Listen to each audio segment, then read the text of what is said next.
ಬೋನ್ meal ಅಂದ್ರೆ ಎಲುಬಿನ ಪುಡಿ. ಬೋನ್ meal. ಎಲುಬಿನ ಪೌಡರ್ನ ಸರ್. ಇದನ್ನು ಸುಮಾರು ಒಂದೂವರೆ ತಿಂಗಳ ಡಿಕಂಪೋಸ್ ಮಾಡ್ತೀವಿ. ಈ ಡ್ರಮ್ ಅಲ್ಲಿ ಅಗ್ನಿಹೋತ್ರ ಬೂದಿ, ಆಮೇಲೆ ಕೆಲವೊಂದು ಗಿಡಮೂಲಿಕೆಗಳು ಅಂದ್ರೆ ಕಸ. ಗಿಡಮೂಲಿಕೆ ಏನಿಲ್ಲ, ಹೊಲದಲ್ಲಿ ಏನ್ ಬೆಳೆದ್ರೆ ಕಳೆನ ಹಾಕಿ ಡಿಕಂಪೋಸ್ ಮಾಡಿ. ನಿಮ್ಗ ಸೀವಿಡ್ ಎಕ್ಸ್ಟ್ರಾಕ್ಟರ್ ಇದು. ಸೀವಿಡ್ ಎಕ್ಸ್ಟ್ರಾಕ್ಟ್ ಇಲ್ಲಿ ನೋಡ್ರಿ, ಇದು ಕಲರ್ ಎನ್ಹಾನ್ಸ್ ಮಾಡುತ್ತೆ ನಮ್ಗೆ. ಮೆಣಸಿನಕಾಯಿ ಬೆಳೆ ಇರ್ಬೋದು, ಬಾಳೆ ಇರ್ಬೋದು. ಸಗಣಿ ರೀ ಇದು 1000 ಲೀಟರ್ ಬ್ಯಾರಲ್. ಈಗ ನೀವು ಬರ್ರಿ ಇಲ್ಲಿ ನೋಡ್ಬೋದು. ಈಗ ಇದೆಲ್ಲ ನಾನೇನಂದ್ರೆ ಕ್ಲೋಸ್ ಅನರೋಬಿಕ್ ಪದ್ಧತಿಯಲ್ಲಿ ಡಿಕಂಪೋಸ್ ಮಾಡ್ತಾ ಇದ್ವಿ. ಈಗ ನಮ್ಮೂರು ದೇವಸ್ಥಾನದಲ್ಲಿ ವರ್ಷಕ್ಕೊಮ್ಮೆ ಜಾತ್ರೆ ಆಗತ್ತ. ಆಗ ಭಕ್ತಾದಿಗಳೆಲ್ಲ ಪ್ರಸಾದ ಮಾಡಿದ ನಂತರ ಉಳಿದಿರುತ್ತಲ್ಲ, ತಿರ್ಗಾ ಬೆಳಿಗ್ಗೆ ತಗೊಂಬಂದು ಇದ್ರಲ್ಲಿ ಹಾಕಿ ನೀರ್ ಹಾಕಿ ಇದನ್ನು ಕೂಡ ಡಿಕಂಪೋಸ್ ಮಾಡೋದು ಅನರೋಬಿಕ್ ಪದ್ಧತಿ ಒಳಗ. ಇದನ್ನು ನಮಗೆ ರೈತ ಬಾಂಧವರಿಗೆ ನಮಸ್ಕಾರ. ನಾನು ನಿಮ್ಮ ರಂಗು ಕಸ್ತೂರಿ ಮುಡ್ಬೋಳ್. ಇವತ್ತು ನಾವು ರಾಯಚೂರು ಜಿಲ್ಲೆಯ ಸಿಂಧನೂರು ತಾಲೂಕಿನಲ್ಲಿ ಇದ್ದೀವಿ. ಸಿಂಧನೂರು ತಾಲೂಕು ಅಂದರೆ ಎಲ್ಲರೂ ಎಕ್ಸಾಂಪಲ್ ಕೊಡೋದು ಕೆಮಿಕಲ್ ನಾಡು. ಭತ್ತ ಬೆಳೀತಾರೆ, ಸಾಕಷ್ಟು ಕೆಮಿಕಲ್ ಹಾಕ್ತಾರೆ, ಭೂಮಿ ಹಾಳು ಮಾಡ್ಕೊಂಡಿದ್ದಾರೆ. ಈ ರೀತಿ ವಿಷಯಗಳನ್ನೇ ಕೇಳ್ತಾ ಇರ್ತೀವಿ. ಅಂತಹ ನಾಡಲ್ಲಿ ವಿಶೇಷವಾಗಿ ಹಸುಗಳನ್ನು ಸಾಕಿಕೊಂಡು ನೈಸರ್ಗಿಕ ಕೃಷಿಯನ್ನು ಮಾಡ್ತಾ ಇರುವಂಥ ರೈತರನ್ನು ನಿಮಗೆ ಪರಿಚಯ ಮಾಡಿಸ್ತಾ ಇದ್ದೀನಿ. ನಾನು ಇಲ್ಲಿ ಬಂದಾಗ ಇವ್ರ ಬಗ್ಗೆ ಕೇಳಿದಾಗ ತುಂಬ ಅಂದರೆ ತುಂಬ ಸಂತೋಷ ಆಯಿತು. ಯಾಕಂದರೆ ಇಂತಹ ಪ್ರದೇಶದಲ್ಲೂ ಕೂಡ ಭೂಮಿ ಉಳಿಸೋಕೆ ಸುಮಾರು ವರ್ಷಗಳಿಂದ ಶ್ರಮ ಪಡ್ತಾ ಇದ್ದಾರೆ. ಅಂಥ ವಿಶೇಷ ಕೃಷಿಕರು ಏನೇನು ಮಾಡ್ತಾ ಇದ್ದಾರೆ, ಏನೇನು ಪದ್ಧತಿ ಅಳವಡಿಸ್ಕೊಂಡಿದ್ದಾರೆ, ಏನೇನು ಬೆಳೆಗಳು ಬೆಳೀತಾ ಇದ್ದಾರೆ, ಇವರಿಂದ ಬೇರೆ ರೈತರಿಗೆ ಏನೇನು ಪ್ರಯೋಜನ ಆಗಲಿದೆ, ಇವತ್ತು ಸಂಪೂರ್ಣ ಮಾಹಿತಿಯನ್ನು ಪಡೆಯೋಣ. ನಮಸ್ಕಾರ ಸರ್. ನಮಸ್ಕಾರ ರಂಗು ಕಸ್ತೂರಿ ಅವರೇ. ಸರ್, ಮೊದಲಿಗೆ ನಮ್ಮ ರೈತರಿಗೆ ತಮ್ಮ ಹೆಸರು ಮತ್ತು ಪರಿಚಯ ಹೇಳ್ರಿ ಸರ್. ನನ್ನ ಹೆಸರು ನಾಗರಾಜ್ ಶಂಕರಗೌಡ ಅಂತ. ನಮ್ಮೂರು ಗೊರೆಬಾಳು. ನಾನು ಕಳೆದ 25 ವರ್ಷದಿಂದನೂ ಸಾವಯವ ಕೃಷಿ ಮಾಡ್ತಾ ಇದ್ದೀನಿ. 25 ವರ್ಷದಿಂದ ಸರ್? ಹೌದ್ರಿ.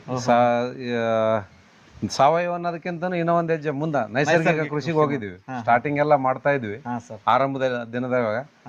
ಇದಕ್ಕೆಲ್ಲ ಯಾವ ತರ ಪ್ರೇರಣೆ ಆದ್ರೆ? ಇದಕ್ಕೆಲ್ಲ ಪ್ರೇರಣೆ ನಮ್ಮ ತಂದೆಯವರು. ಅವರು ಸುಮಾರು 1980ರಲ್ಲಿನೇ ಫುಕೋಕರ್ ಫಾಲೋವರ್ ಇದ್ರು ಅವರು. ಅವ್ರು ನಮ್ಮ ತಂದೆಯವರು ನನಗೆ ಒಂದು ಹುಲ್ಲಿನ ಕ್ರಾಂತಿ ಅಂತ ಒಂದು ಬುಕ್ ಕೊಟ್ಟು ಓದಂತ ಹೇಳಿದ್ರು. ಅವರಿಂದಾನೇ ನನಗೆ ಒಂದು ಪ್ರೇರಣೆ ದೊರಕಿದೆ. ವಿಶೇಷವಾಗಿ ಹೇಳ್ಬೇಕಂದ್ರೆ ಇವರು ಕನ್ನೇರಿ ಅಪ್ಪವರ ಆಪ್ತರು. ಈ ಭಾಗದಲ್ಲಿ ಅಂದಾಗ ಇವ್ರಿಗೆ ಭೇಟಿ ಆಗದೆ ಹೋಗೋದಿಲ್ಲ, ಅಷ್ಟು ಇವರು ಸಾವಯವ ಕೃಷಿ ಬಗ್ಗೆ ಆಸಕ್ತಿ. ಸರ್, ಎಷ್ಟು ಎಕರೆ ಹೊಲ ಇದೆ ಸರ್ ನಿಮ್ದು? ನಮ್ದು ಟೋಟಲ್ ಒಂದು 50 ಎಕರೆ ಇದೆ ರೀ. ಅದರಲ್ಲಿ ಈಗ ನಾನು 3 ಎಕರೆ ನೈಸರ್ಗಿಕ ಕೃಷಿಯಲ್ಲಿ ಭತ್ತ ಬೆಳೀತಾ ಇದ್ದೀನಿ. ಉಳಿದಿದ್ದು ನೈಸರ್ಗಿಕ ಕೃಷಿಯಲ್ಲಿ ಏಲಕ್ಕಿ ಬಾಳೆ 1 ಎಕರೆ ಇದೆ. ಒಂದು 5 ಎಕರೆ G9 ವೆರೈಟಿ ಇದೆ. ಲಾಸ್ಟ್ ಟೈಮ್ ಅದು ಕೆಮಿಕಲ್ ಮಾಡಿದ್ವಿ 50-50. ಈ ಸರ 100% ಸಾವಯವ ಮಾಡಿದ್ವಿ. ಅರಿಶಿನ ನ್ಯಾಚುರಲಿ ಮಾಡ್ತಾ ಇದೀವಿ, ನೈಸರ್ಗಿಕವಾಗಿನೇ ಅರಿಶಿನ. ಅದರಲ್ಲಿನೇ ಮನೆಗಾಗ ಸ್ವಲ್ಪ ಮೆಣಸಿನಕಾಯಿ, ಟೊಮೊಟೊ ಎಲ್ಲ ಕಾಯಿಪಲ್ಲೆ. ಸರ್, ಹಸುಗಳು ಎಷ್ಟಿದಾವೆ ಸರ್? ಹಸುಗಳು ಒಂದು 20 ಇದಾವ್ರಿ. ಅದರಲ್ಲಿ ಗಿರ್ ಇದೆ, ಮಲ್ನಾಡ್ ಗಿಡ್ಡ ಇದೆ, ಪುಂಗ್ನೂರ್ ಇದೆ. ವಿಶೇಷ ತಳಿಗಳನ್ನ ಸಾಕಿರಿ. ಆಮೇಲೆ ಎಮ್ಮೆಗಳು ಇದಾವೆ. ಇದು ನಮ್ದು ಸಾಹಿವಾಲ್ ಇದೆ. ಗೋಮೂತ್ರನ ಸ್ಟಾಕ್ ಮಾಡಿ 1000 ಲೀಟರ್ ಬ್ಯಾರಲ್ಲಾಗ ಹಾಕ್ತಿವ್ರಿ. ಅದರಲ್ಲಿ ಹಾಕಿ ಸ್ವಲ್ಪ ಡಿಕಂಪೋಸರ್ ಹಾಕಿ 1-2 ತಿಂಗಳ ಅದನ್ನ ಫರ್ಮೆಂಟೇಶನ್ ಇಟ್ಟು ತೆಗಿತೀವ್ರಿ. ತೆಗೆದ ಮೇಲೆ ಈ ರೀತಿ ಈಗ ಒಂದು ಬ್ಯಾರಲ್ 65 ಲೀಟರ್ ಹಿಡಿತೈತ್ರಿ. ಒಂದು ಡ್ರಮ್ ಇದು ಸಣ್ಣದು. ಇದ್ರೊಳಗೆ ಸ್ಟಾಕ್ ಮಾಡಿ ಇದನ್ನ 1 ಎಕರೆಗೆ 10 ಲೀಟರ್ ನಂಗೆ ಬಿಡ್ತೀವ್ರಿ. 1 ಎಕರೆಗೆ 10 ಲೀಟರ್ ನಂಗ್ರಿ. Super sir. ನೋಡ್ರಿ, ಸ್ಮೆಲ್ ಇಲ್ಲ ಸರ್? ಸ್ಮೆಲ್ ಇಲ್ಲ ನಿಮ್ಗೆ. ಯಾಕಂದ್ರೆ ಯೂರಿಕ್ ಆಸಿಡ್ ಏನ್ ಫಾರ್ಮ್ ಇರ್ತೈತಲ್ಲ, ಅದೆಲ್ಲ ಒಂದ್ ಲೇಯರ್ ಆಗಿ ಬಂದು ಕುಂತ್ ಬಿಡುತ್ತೆ ನಮ್ಗೆ ಡಿಕಂಪೋಸ್ ಮಾಡಿದಾಗ. ಡಿಕಂಪೋಸ್ ಮಾಡೋ ಸಲ ಏನ್ ಮಿಕ್ಸ್ ಮಾಡ್ತೀರಿ? ಏನಿಲ್ರಿ, ಡಿಕಂಪೋಸರ್ ಅಷ್ಟೇ. ಅದೊಂದು ಹಾಕಿ ಒಂದು 5000 ಲೀಟ್ರಿಗೆ ಆ ಡಿಕಂಪೋಸರ್ ಒಂದು ಕಲ್ಚರ್ ಬರುತ್ತಲ್ಲ, ಅದನ್ನ ಹಾಕಿಟ್ಬಿಡ್ತೀವಿ. ಇದನ್ನ ಯಾವ ತರ ಭೂಮಿ ಕೊಡ್ತೀರಿ ಸರ್ ನೀವು? ಇದನ್ನ ಡ್ರಿಪ್ ಅಲ್ಲೇ ರೀ. ನನಗೆ ಆಲ್ಮೋಸ್ಟ್ ಕಬ್ಬು, ಬಾಳೆ, ಮೆಕ್ಕೆಜೋಳ, ಅರಿಶಿನ ಎಲ್ಲವಕ್ಕೂ ಡ್ರಿಪ್ ಅಲ್ಲಿ 1 ಲೀಟ್ರಿಗೆ 1 ಎಕರೆಗೆ 10 ಲೀಟರ್ 10 ಲೀಟರ್ ಹಂಗೆ ಕೊಡ್ತೀರಾ? ಸ್ಪ್ರೇ ಆದ್ರೆ ಸರ್? ಸ್ಪ್ರೇ ಮಾಡಲ್ರಿ. ಆಲ್ಮೋಸ್ಟ್ ನಾನು ಯಾವುದಕ್ಕೂ ಸ್ಪ್ರೇ ಮಾಡಲ್ಲ. ಬಾಳೆಗೆ ಒಂದು, ಬಟ್ ಅದಕ್ಕೆ 50-50 ಮಾಡಿರ್ತೀನಿ ಬಾಳೆ. ಈ ಸರಿ ನೈಸರ್ಗಿಕವಾಗಿ ಮಾಡಿದ್ದೀನಿ, ಈಗ ತೋರಿಸ್ತೀನಿ. ಸರ್, ಇಲ್ಲಿ ಏನೇನಿದಾವೆ ಸರ್? ಸರ್, ಇದು ಬೋನ್ ಮೀಲ್ ಅಂದ್ರೆ ಎಲುಬಿನ ಪುಡಿ. ಬೋನ್ ಮಿಲ್. ಹಾ ಎಲ್ಬಿನ್ ಪೌಡರ್ನ ಸರ್ ಇದನ್ನು ಸುಮಾರು ಒಂದೂವರೆ ತಿಂಗಳ ಡಿಕಂಪೋಸ್ ಮಾಡ್ತೀವಿ ಡಿಕಂಪೋಸರ್ ಅಲ್ಲಿ. ಎಷ್ಟು ಪ್ರಮಾಣ ಹಾಕಿ? ಈಗ ಒಂದು 25 kgಗೆ 200 ಲೀಟರ್ ನೀರು ಹಾಕಿ 1.5 2 ತಿಂಗಳ ಡಿಕಂಪೋಸ್ ಮಾಡಿದ ನಂತರ ನಮ್ಗೆ ಈ ರೀತಿ ದ್ರಾವಣ ಸಿಗುತ್ತೆ. ಸರ್ ಬೋನ್ ಮಿಲ್ ಅಂದ್ರೆ ಇದು ಎಲ್ಲಿ ಸಿಗುತ್ತದಲ್ರಿ, ಶಾಪ್ಗಳಲ್ಲೆಲ್ಲ ಸಿಗುತ್ತವೆ, ಸಾವಯವ ಇದನ್ನ ಮಾಡ್ತಿರ್ತಾರಲ್ಲ. ಇದು ಏನಾಗುತ್ತೆ ನಮ್ಗೆ calcium plus phosphorus rich content ಇದು ಕೊಡ್ತದೆ ನಮ್ಗೆ. ಸರ್ ಈ ಡ್ರಮ್ ಅಲ್ಲಿ ಏನಾಯ್ತು ಸರ್? ಈ ಡ್ರಮ್ ಅಲ್ಲಿ ಅಗ್ನಿಹೋತ್ರ ಬೂದಿ, ಆಮೇಲೆ ಕೆಲವೊಂದು ಗಿಡಮೂಲಿಕೆಗಳು ಅಂದ್ರೆ ಕಸ. ಗಿಡಮೂಲಿಕೆ ಅನ್ನಕ್ಕೆ ಏನಿಲ್ಲ, ಹೊಲದಲ್ಲಿ ಏನ್ ಬೆಳೆದ್ರೆ ಕಳೆನ ಹಾಕಿ ಡಿಕಂಪೋಸ್ ಮಾಡಿರೋದ್ರಿ ಇದು. ಎಷ್ಟು ಪ್ರಮಾಣದಲ್ಲಿ ಅಗ್ನಿಹೋತ್ರ ಬೂದಿ ಅದ್ರದ್ದು? ಇದಕ್ಕೊಂದು 2 kg ರೀ, 200 ಲೀಟರ್ಗೆ 2 kg ಬೂದಿ ಹಾಕಿದೀವಿ. ಆಮೇಲೆ ಒಂದು 20-25 kg ಕಸ ಹಾಕಿದ್ವಿ. ಎಷ್ಟು ದಿನ ಆಯ್ತ್ರಿ ಇದನ್ನ ಬಿಟ್ಟು? ಈಗ ಇದನ್ನ ಮಾಡಿ ಒಂದು 5-6 ತಿಂಗಳು ಆಯ್ತ್ರಿ. ಇದನ್ನು ಹಾಕಿರಿ OWD ಸರಿ? ಇಲ್ಲ, ನೀರು. ಆಮೇಲೆ ಇದರಲ್ಲಿ ಇದು ಎಷ್ಟು ದಿನ ಬಿಡ್ಬೇಕು ಸರ್ ಇದನ್ನ? 1.5 ತಿಂಗಳ ಬಿಟ್ರೆ ಸಾಕು. ಆಮೇಲೆ ಯಾವ ತರ ಸರ್? ಇದನ್ನು ಅಷ್ಟೇ ರೀ, ಎಕರೆಗೆ ಒಂದು 10 ಲೀಟರ್ ಡ್ರಿಪ್ ಅಲ್ಲಿ. ಇದನ್ನು ಅಷ್ಟೇ ಎಕರೆಗೆ 10 ಲೀಟರ್ ಡ್ರಿಪ್ ಅಲ್ಲಿ ಎಲ್ಲ. ಆಮೇಲೆ ಮುಂದೆ ಮಾಡಿದೇನ್ರಿ, ಈ ಆಹಾರ ತ್ಯಾಜ್ಯ ಇರುತ್ತಲ್ಲ ಅದನ್ನು ಅದೇ ರೀತಿ ಡಿಕಂಪೋಸ್ ಮಾಡಿ ಅದನ್ನು ಒಂದು 10 ಲೀಟರ್. ಇದು ನಿಮ್ಗ ಸೀವಿಡ್ ಎಕ್ಸ್ಟ್ರಾಕ್ಟರ್. ಇದು ಸೀವಿಡ್ ಎಕ್ಸ್ಟ್ರಾಕ್ಟ್ ಇಲ್ಲಿ ನೋಡ್ರಿ. ಇದು ಕಲರ್ ಎನ್ಹಾನ್ಸ್ ಮಾಡುತ್ತೆ ನಮ್ಗೆ. ಮೆಣಸಿನಕಾಯಿ ಬೆಳೆ ಇರ್ಬೋದು, ಬಾಳೆ ಇರ್ಬೋದು. ಇದನ್ನು ಅಷ್ಟೇ ರೀ, ಯಾವ ತರ ತಯಾರು ಮಾಡೋದು ಸರ್? ಇದನ್ನ ನಮಗ ಇದು ಯಾವ್ದು ನಮ್ದು ಸೀವಿಡ್ ಎಕ್ಸ್ಟ್ರಾಕ್ಟ್ ಸಿಗುತ್ತೆ.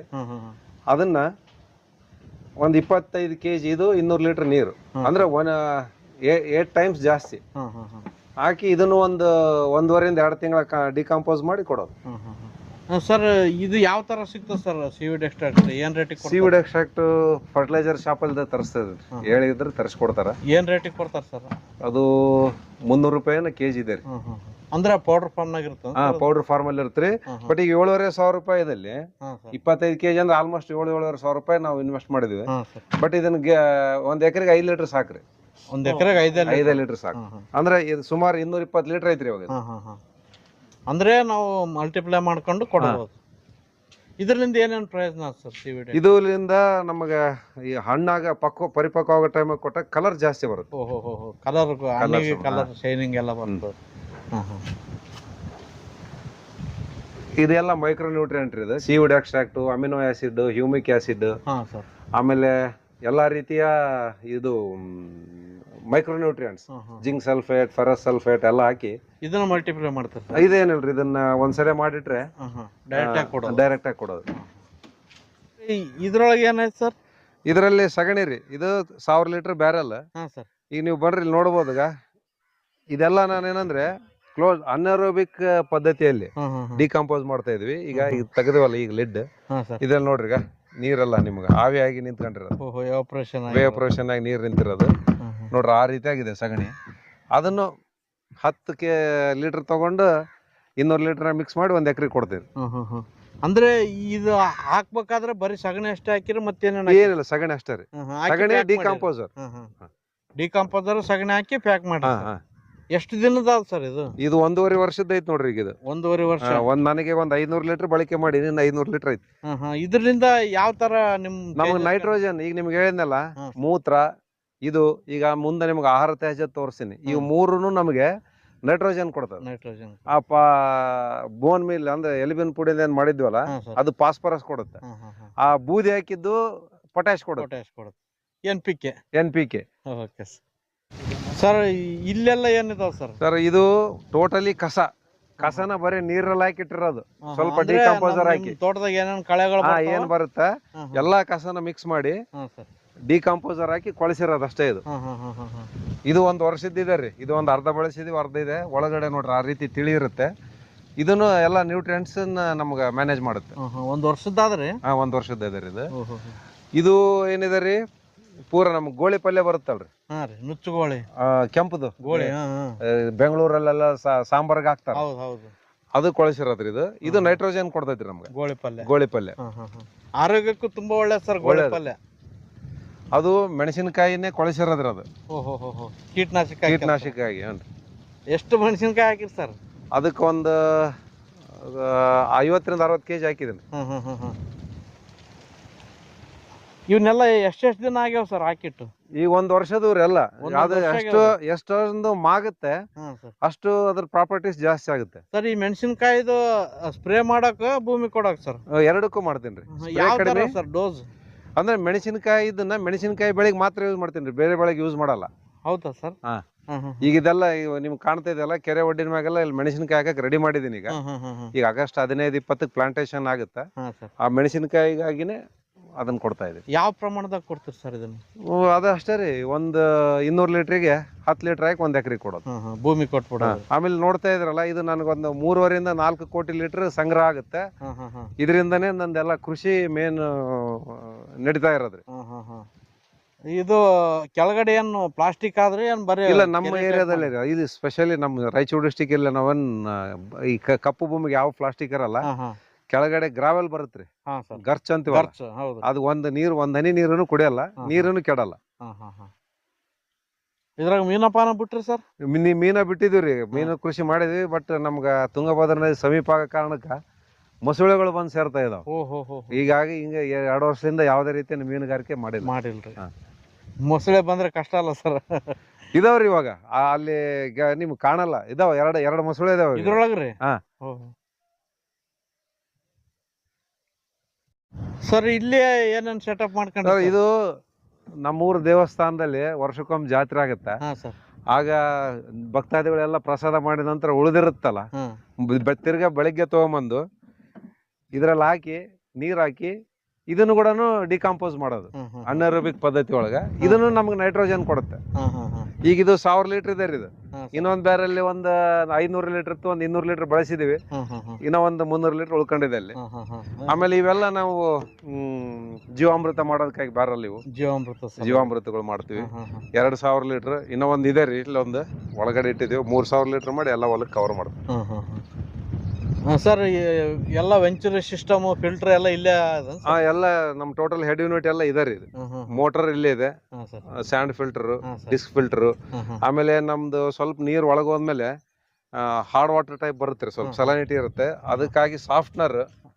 ಬಟ್ ಸಾಫ್ಟ್ನರ್ ನ ಯಾವಾಗ ಯೂಸ್ ಮಾಡ್ತೀವಿ, ಜೀವಾಮೃತ ಈ ರೀತಿ ಕೊಟ್ಟಾಗ ಯೂಸ್ ಮಾಡಲ್ಲ, ಉಳಿದ ಟೈಮ್ನಾಗೆಲ್ಲ ಯೂಸ್ ಮಾಡ್ತೀವಿ. ಇದು ಮೆಶ್ ನೋಡ್ರಿ, ನಿಮ್ಗೆ ಹೇಳಿದ್ನಲ್ಲ, ಜೀವಾಮೃತ ಹಾಕಿ 10 ವರ್ಷದ ಹಿಂದಿಲ್ರಿ ಇದು. ಬಟ್ ಹಂಗೆ ನಡೀತಾ ಇದೆ ನಮ್ಗಿನ್ನು.